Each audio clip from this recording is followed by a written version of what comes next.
अस्सलामुअलैकुम। Welcome to my YouTube channel Zinda science. Friends, आज हम डिस्कस करने जा रहे हैं अपने चैप्टर 7 एंजाइम की एक्सरसाइज की शॉर्ट क्वेश्चन आंसर के बारे में। वीडियो शुरू करने से पहले स्टूडेंट्स, अगर आपने मेरे चैनल को अभी तक सब्सक्राइब नहीं किया तो काइंडली सब्सक्राइब कर लें। अगर मेरी वीडियो आपको अच्छी लगती है तो जरूर लाइक करें। चलिए स्टूडेंट्स, अपनी वीडियो स्टार्ट करते हैं। फर्स्ट क्वेश्चन है, define metabolism, differentiate between catabolism and anabolism. यानी डिफाइन करें मेटाबॉलिज्म को और कैटाबॉलिज्म और एनाबॉलिज्म में डिफरेंट करें। ठीक है, तो इस क्वेश्चन का आंसर पेज नंबर 109 और 110 पर है। तो मूव करते हैं पेज नंबर 109 और 110 पर।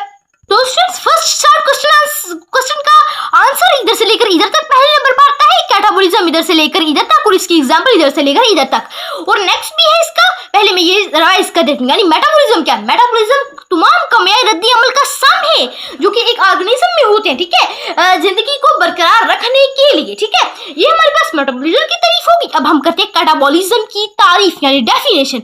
ये क्या होता है? इसमें जो क्या होता है, कॉम्प्लेक्स मॉलिक्यूल सिंपलर मॉलिक्यूल में कन्वर्ट हो जाते हैं, जैसा कि फॉर एग्जांपल मिसाल के तौर पर सेलुलर रिस्पायरेशन।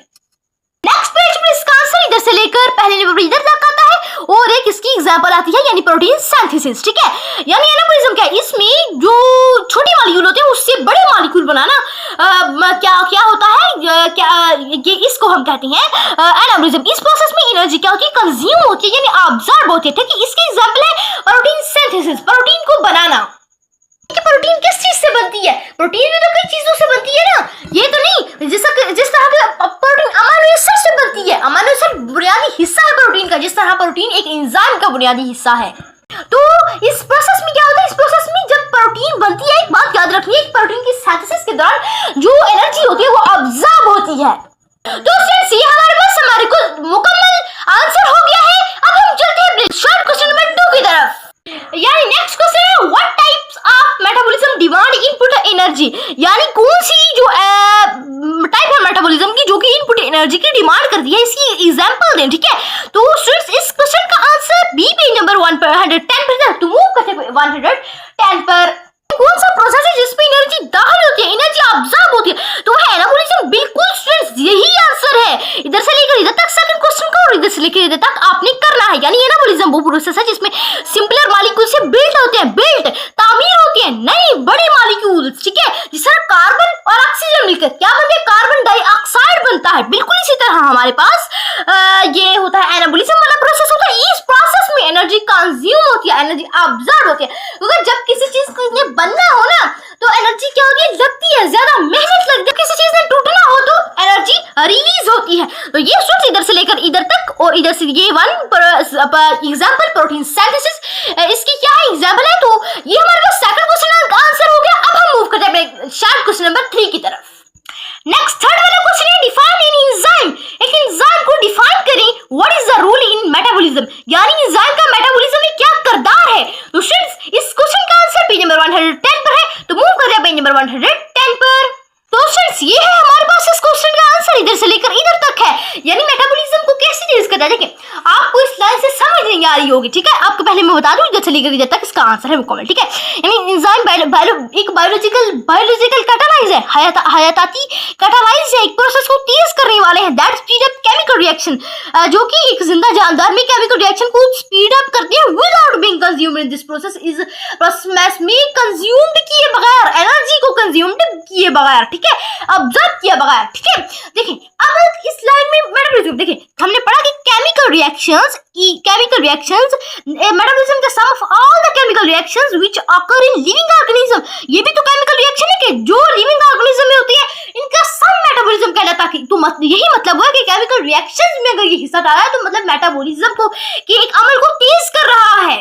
तो फ्रेंड्स, ये हमारा कंप्लीट इधर से लेकर इधर तक आंसर। आई होप सो आपने समझ लिया होगा। तो अब हम मूव करते हैं अपने शॉर्ट क्वेश्चन नंबर 4 की तरफ। क्वेश्चन है, what is the active site in enzyme status importance in enzyme specificity. यानी एक एंजाइम की एक्टिव साइट क्या है और इसकी इंपॉर्टेंस बताएं इसकी इंपॉर्टेंस बताएं एंजाइम की स्पेसिफिसिटी में। ठीक है, तो ये इसकी डेफिनेशन है। इन एंजाइम से लेकर एक्टिव साइट तक इसकी डेफिनेशन एक्टिव साइट की, यानी an active site has one और मोर pockets are cleft on its surface. These are called active site. हम किसको एक्टिव साइट कहते हैं? एंजाइम की सतह पर क्लेफ्ट होता है, जेबी होती है या जेबी होती है, पॉकेट्स या क्लेफ्ट होते हैं, इस तरह से नीचे से हुए होते हैं, उन्हें एक्टिव साइट्स कहते हैं। अब इसकी इंपॉर्टेंस क्या है? जहां पे सब्सट्रेट अटैच होता है, इसकी इंपॉर्टेंस मैं आपको बताती हूँ। तो फ्रेंड्स ये इसकी इंपॉर्टेंस है, हम ऊपर लिख भी लेते हैं इंपॉर्टेंस, ठीक है।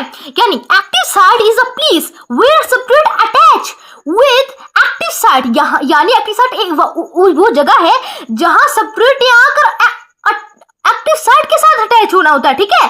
सब्सट्रेट ने आकर एक्टिव साइट के साथ क्या होता है? अटैच होना होता है। एंड एंजाइम कैटालाइज रिएक्शन, और एंजाइम ने कैटालाइज करना होता है, रिएक्शन को तेज करना होता है। And substrate is transform to product, और प्रोडक्ट ने किसका ट्रांसफॉर्म करना, तब्दील होना होता है प्रोडक्ट में, ठीक है। Here is very importance of active site, यानी यहाँ एक्टिव साइट की बहुत अहमियत है, इंपॉर्टेंस है, ठीक है।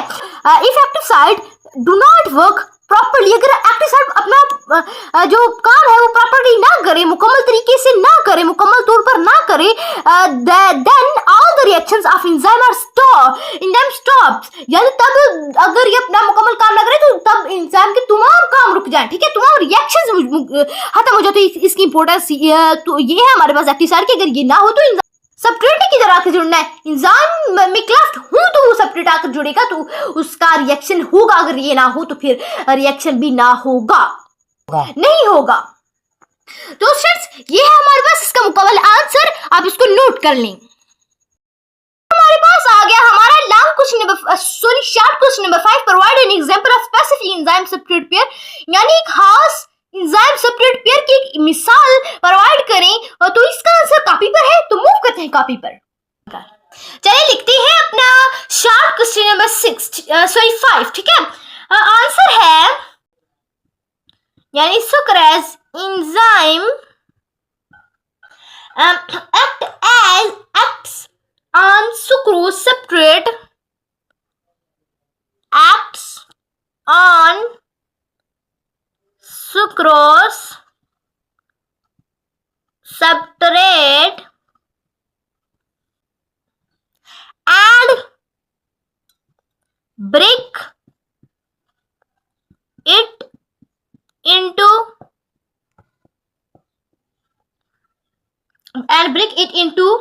glucose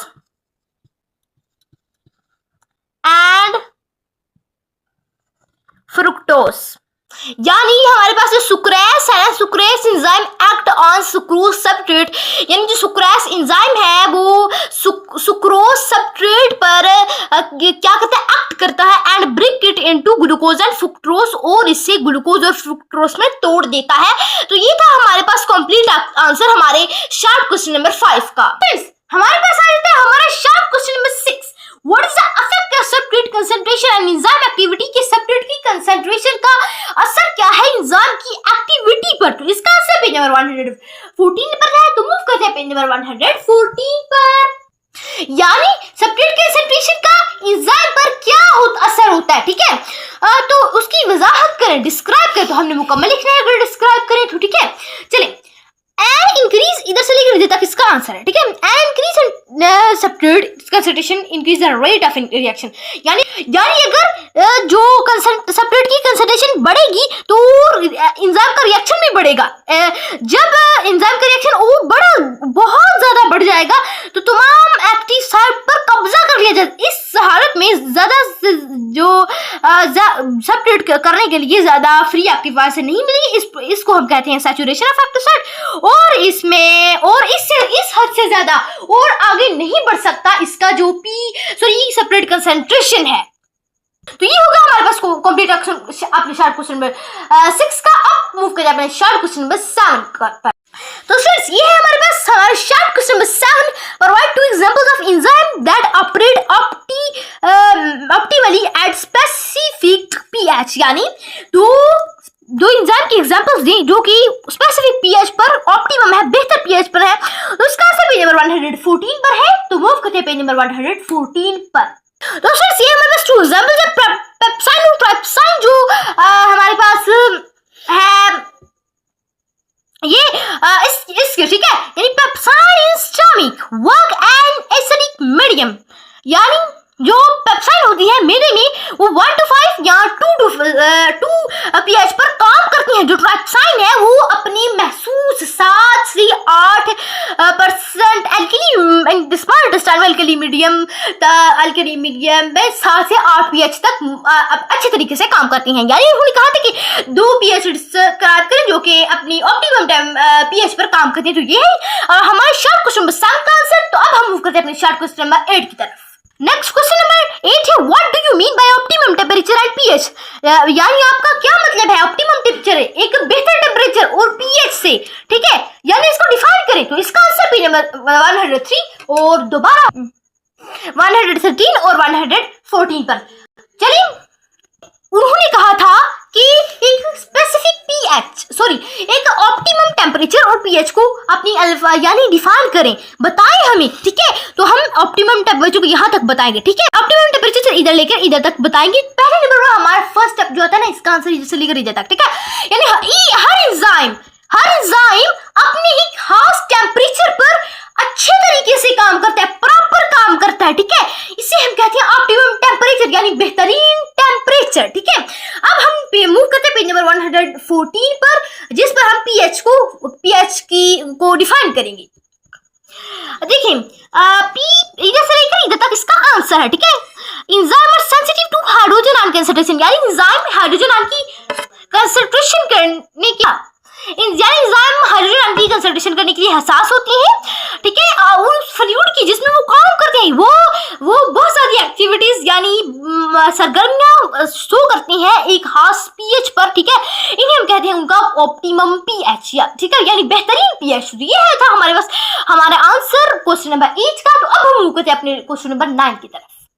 क्वेश्चन है, which type of enzyme inhibitors inhibit the enzyme without attach the active site, यानी वो कौन सी टाइप है एंजाइम इनहिबिटर्स की जो कि एंजाइम के साथ अटैच हुए बगैर इनहिबिट हो जाती है, वो है नॉन कम्पिटिटिव इनहिबिटर, ठीक है। नेक्स्ट हमारे पास हमारा शॉर्ट क्वेश्चन नंबर 10 आता है। क्वेश्चन है, differentiate between competitive and non competitive inhibitions. तो इसका आंसर पेज नंबर 115 पर है। तो मूव करते हैं पेज नंबर 115 पर।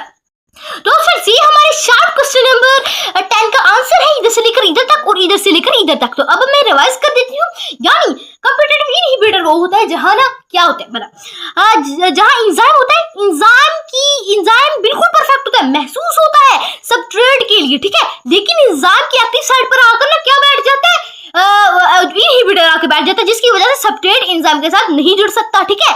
ये है हमारे पास। और एग्जांपल कॉम्पिटिटिव इनहिबिटर्स की एंटीबायोटिक्स है, और नॉन कॉम्पिटिटिव इनहिबिटर्स का नॉन कॉम्पिटिटिव इनहिबिटर्स में यानी जो ऐसा इनहिबिटर इसमें आता है ना जो कि फिट ही नहीं आ सकता, एक्टिव साइट पे फिट नहीं आ सकता, तो फिर ये एंजाइम की किसी और प्लेस पर जाकर जुड़ जाता है। जब किसी और जगह पर जाकर जुड़ जाता है तो ये एंजाइम की पूरी स्ट्रक्चर ही चेंज कर देता है, और इसके साथ साथ इसकी एक्टिव साइट भी चेंज कर देता है, जिसकी वजह से फिर एंजाइम इसके साथ नहीं जुड़ सकता। तो ये था फाइनल कॉन्सेप्ट हमारे क्वेश्चन नंबर 10 का।